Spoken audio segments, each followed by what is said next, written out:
30 Days to Better Habits, a simple step-by-step guide for forming habits that stick by James Clear. Lesson 10 of 11. The role of family and friends in shaping habits. Nah, judul di sini itu adalah peran dari keluarga dan teman-teman dalam membentuk kebiasaan. Welcome to the fourth and final week of 30 Days to Better Habits. Selamat datang ke minggu keempat dan minggu terakhir dari 30 hari membentuk kebiasaan yang lebih baik. One of my primary objective this week is to give you the resource you need to stick with your habits for the long run. Nah, salah satu tujuan utama di minggu ini adalah dari buku ini adalah untuk memberikan kita resource, sumber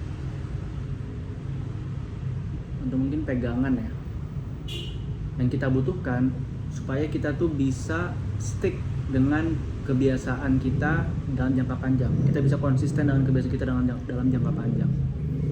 Itu salah satu tujuannya. In this lesson, we are discussing one of the most powerful drivers of habits and behavior change. Nah, di pelajaran kali ini kita akan ngomongin tentang salah satu dari pendorong yang paling powerful dalam membentuk perubahan dari kebiasaan maupun perilaku kita, yaitu adalah lingkungan sosial. Nah, lingkungan ini sangat berpengaruh.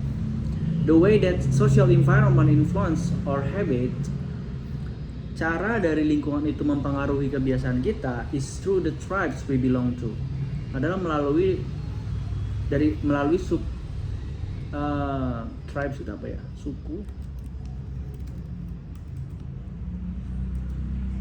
Tribes, keluarga, rumpun, ya lingkungan sosial.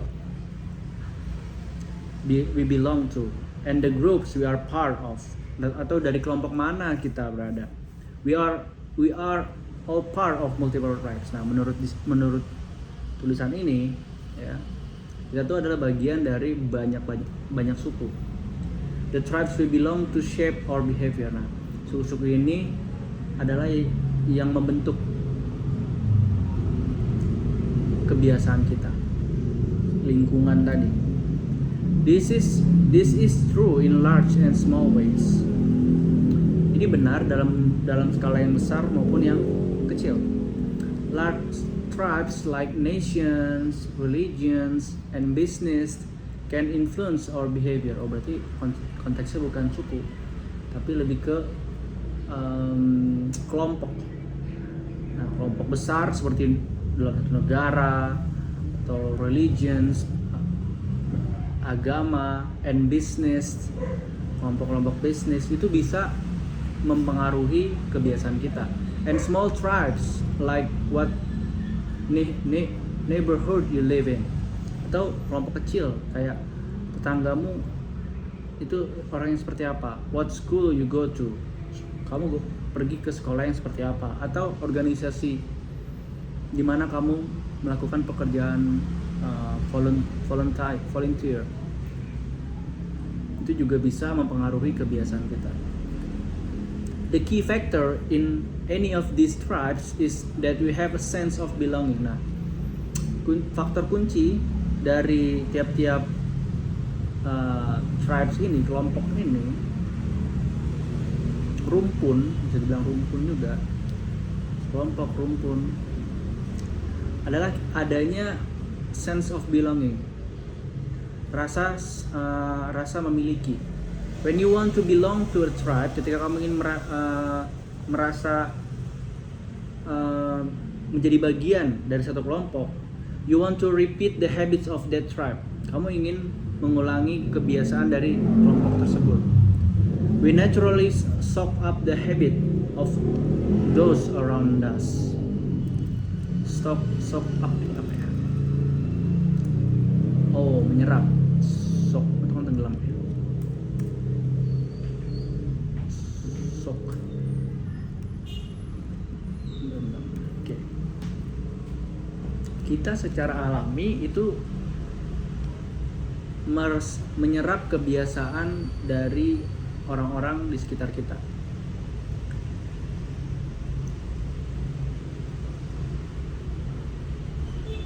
If you move to a new neighborhood where your neighborhoods meticulously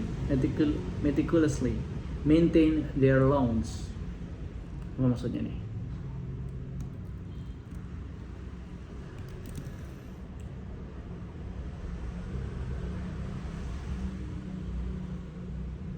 Oh, meticulously itu cermat. Lawns itu halaman rumputnya. Nah, contoh di sini dibilang if you move to a new neighborhoods where your neighbors meticulously maintain their lawns. Nah, kalau misalnya kita pindah ke lingkungan baru di mana tetangga kita itu merawat halaman rumputnya dengan baik gitu. Anda mungkin meticulously itu dengan baik cermat, maintain their lawns. Halaman rumputnya itu dirawat dengan baik. You might start gardening or landscaping your lawn too. Nah, itu jadi cenderung untuk ngikutin kebiasaan dia tadi, untuk mulai berkebun, menata halaman rumput kita. Gitu. If you start going to CrossFit class where all your classmates eat a paleo diet, you might start eating that way too. Kalau misalnya kita gabung ke kelas CrossFit yang mana teman-teman kita itu makan paleo diet. Gue kurang paham sih paleo diet, coba kita cari ya. Paleo diet itu apa ya? Diet paleo merupakan pola makan mengurangi makanan olahan dan fokus pada makanan utuh. Mengurangi makanan olahan dan berfokus pada makanan utuh.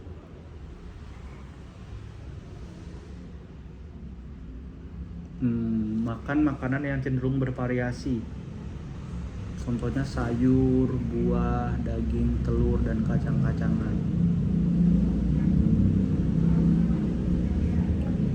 Diadaptasi dari pola makan manusia pada zaman Paleolitikum. Oke. Lebih sehat, sayur, buah, daging, telur, kacang-kacangan, susu ya.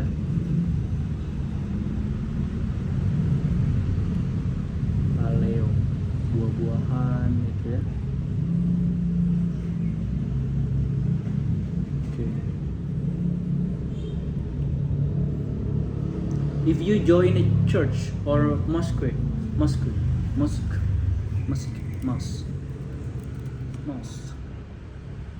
Gimana baca?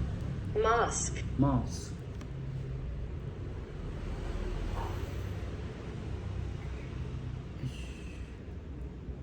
If you join a church or mosque that values community service, you might start volunteering your time as well.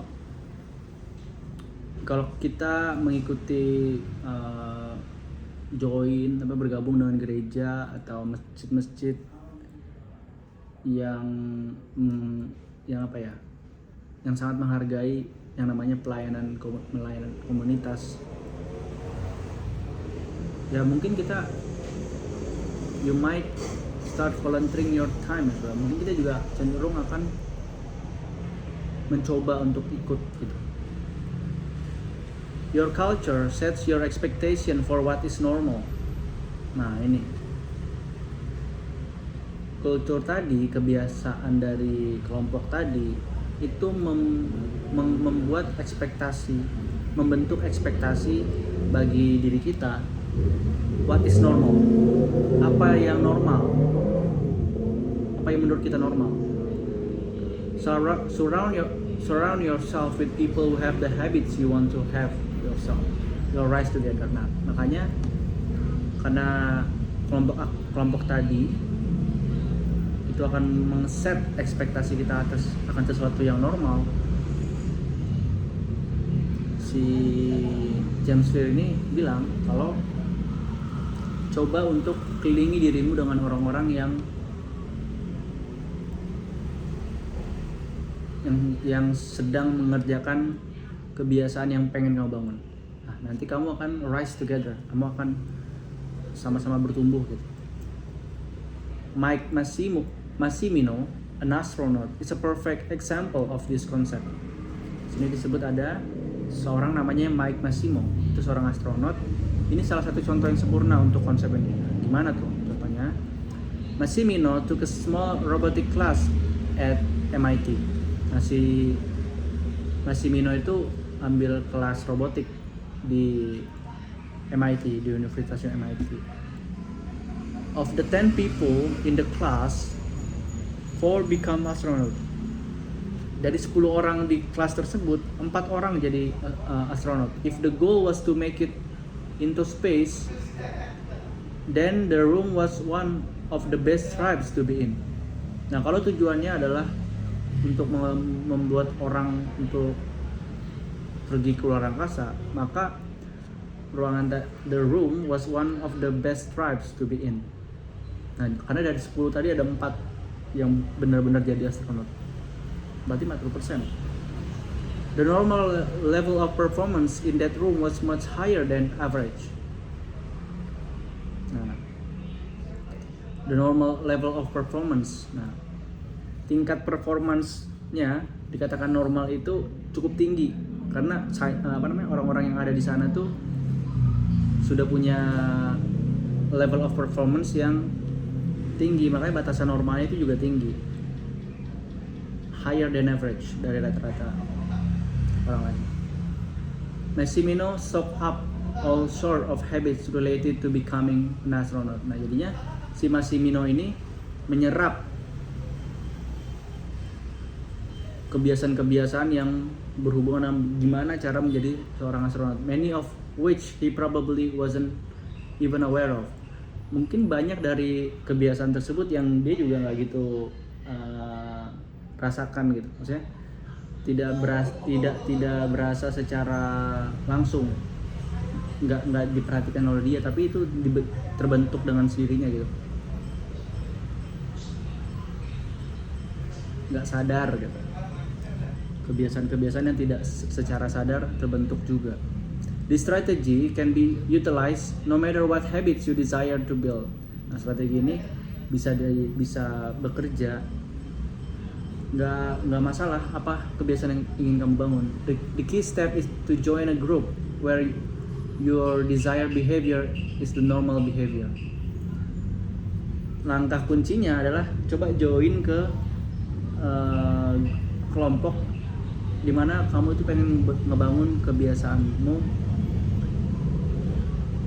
yang kebiasaan yang ingin kamu bangun itu adalah hal yang normal bagi kelompok itu. Kebiasaan yang normal bagi kelompok itu. New habits seem achievable when you see others doing them every day. Kebiasaan yang baru kelihatannya bisa untuk achievable, dapat diraih when you see others doing them every day. Ketika kamu bisa ngelihat orang-orang tuh ngelakuin itu setiap hari. If you're surrounded by readers, you're more likely to consider reading to be a common habit. Kalau kita dikelilingi orang-orang yang suka baca, kita cenderung untuk berpikir kayaknya baca itu sesuatu yang biasa deh. If you're surrounded by people who recycle, you're more likely to start recycling. Kalau kita dikelilingi orang-orang yang suka nge-recycle, mendaur ulang ya, kamu juga cenderung untuk ya coba daur ulang gitu. If your child is surrounded by friends who value studying and getting good grades, he or she will likely develop studious habits too. Ya, kalau kita punya anak yang dikelilingi oleh teman-temannya yang sangat menghargai belajar gitu, and getting good grades, dan gimana caranya untuk mendapat nilai yang baik, dia akan will likely develop studious habit too. Nah, kemungkinan besar juga akan mengembangkan kebiasaan rajin belajar tadi. Whenever I'm writing at home office and gets stuck, my mind immediately looks for ways to check out.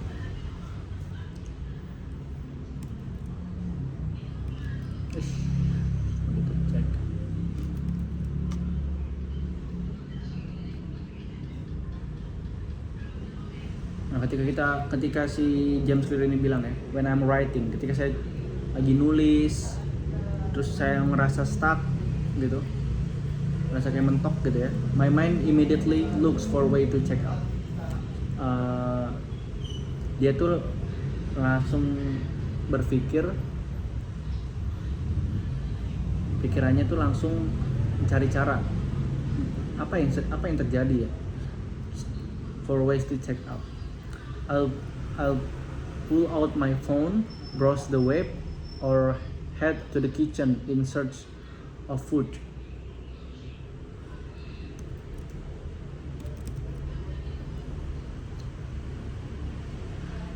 Kalau di sini dia solusinya, dia coba akan ambil handphonenya, terus browsing di web, atau ya coba ke dapur buat cari makanan. But sometimes I call another writer friend, writer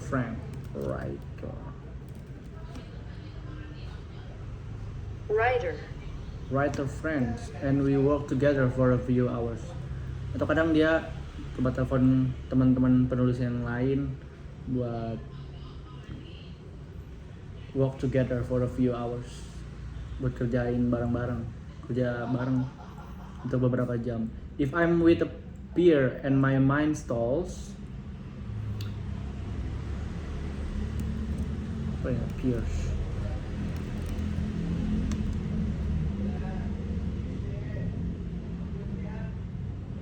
Kalau saya lagi bareng temen, terus tiba-tiba pikiran saya stalls, kayak kosong gitu ya, kayak aduh, bingung mungkin ya, stalls.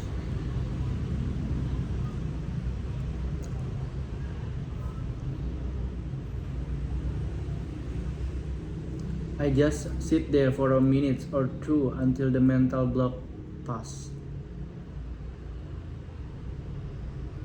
Saya coba bakal duduk dulu sampai semenit atau 2 menit sampai pikiran tadi tuh hilang gitu.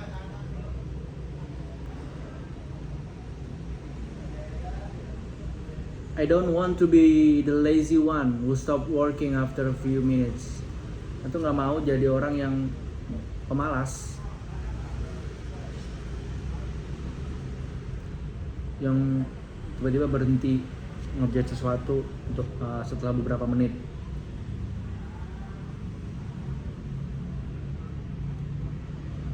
And as a result, I get 3 times as much done as I do on my own. Dan hasilnya ya saya bisa ngerjain 3 kali lebih banyak daripada apa yang bisa saya lakukan sendiri. My friends, kenapa gini ya? Kenapa dia bahas tentang ini? Apa hubungannya sama lingkungan tadi? Whenever I'm writing at home office and I get stuck, my mind immediately look okay.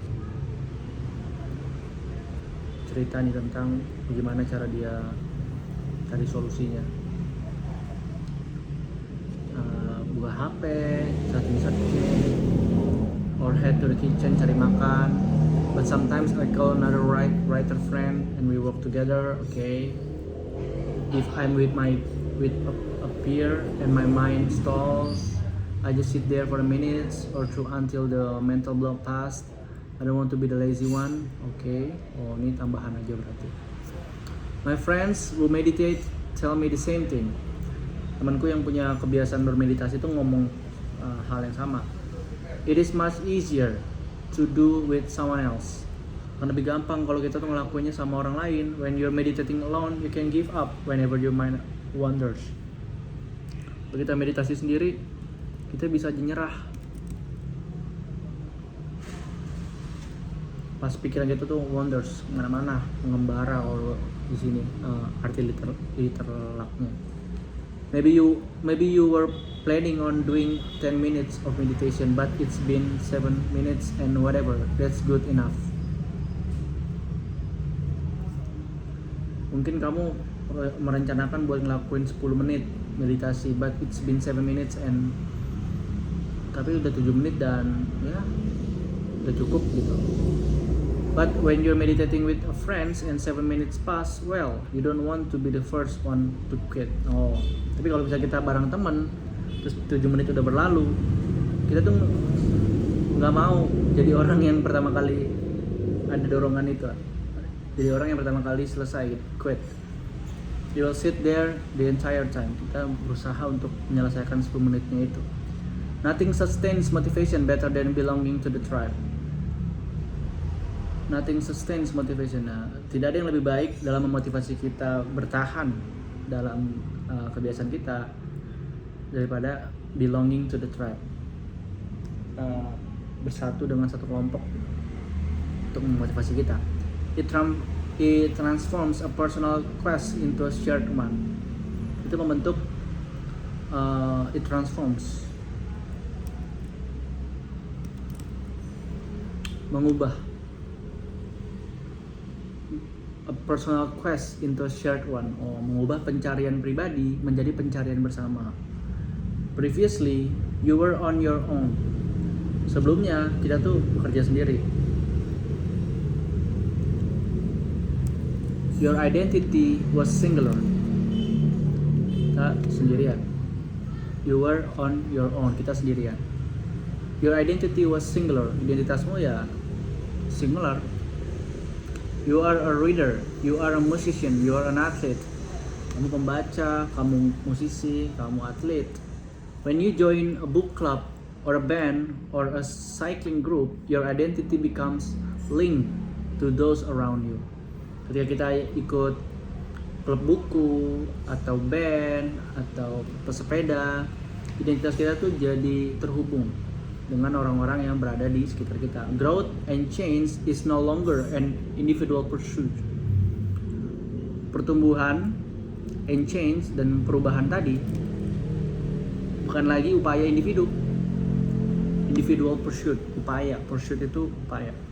Individual pribadi. Upaya pribadi.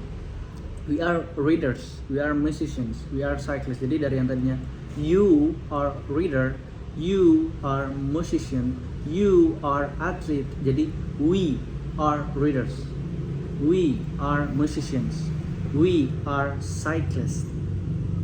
The shared identity begins to reinforce your personal identity. Identitas yang sudah dibagi tadi, shared identity, identitas bersama tadi, itu begin to reinforce your personal identity, mulai untuk mendorong identitas pribadimu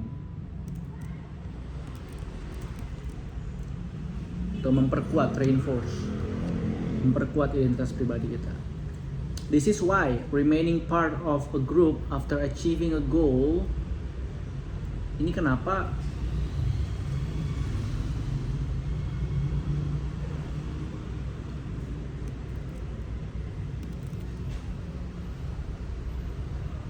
remaining part of, tetap menjadi bagian dari suatu kelompok setelah achieving a goal is crucial to maintaining your habits. Mengapa itu penting untuk bertahan atau tetap menjadi bagian dari suatu kelompok after achieving a goal, setelah mencapai suatu tujuan? Itu penting untuk maintaining, untuk mempertahankan kebiasaan kita. It's friendship and community that embed new identity. That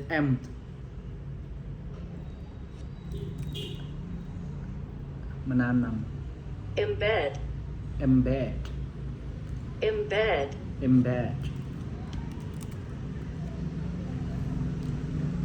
Persahabatan dan komunitas lah yang menanamkan kebiasaan baru, embed a new identity, identitas baru, and help behavior, dan membantu membentuk kebiasaan baru dan identitas baru yang bisa last over the long run, yang bisa bertahan dalam jangka panjang. Intinya ya join to a group join the group. Yang punya kebiasaan yang ingin kita bangun. That's all for lesson 10. See you in the next lesson.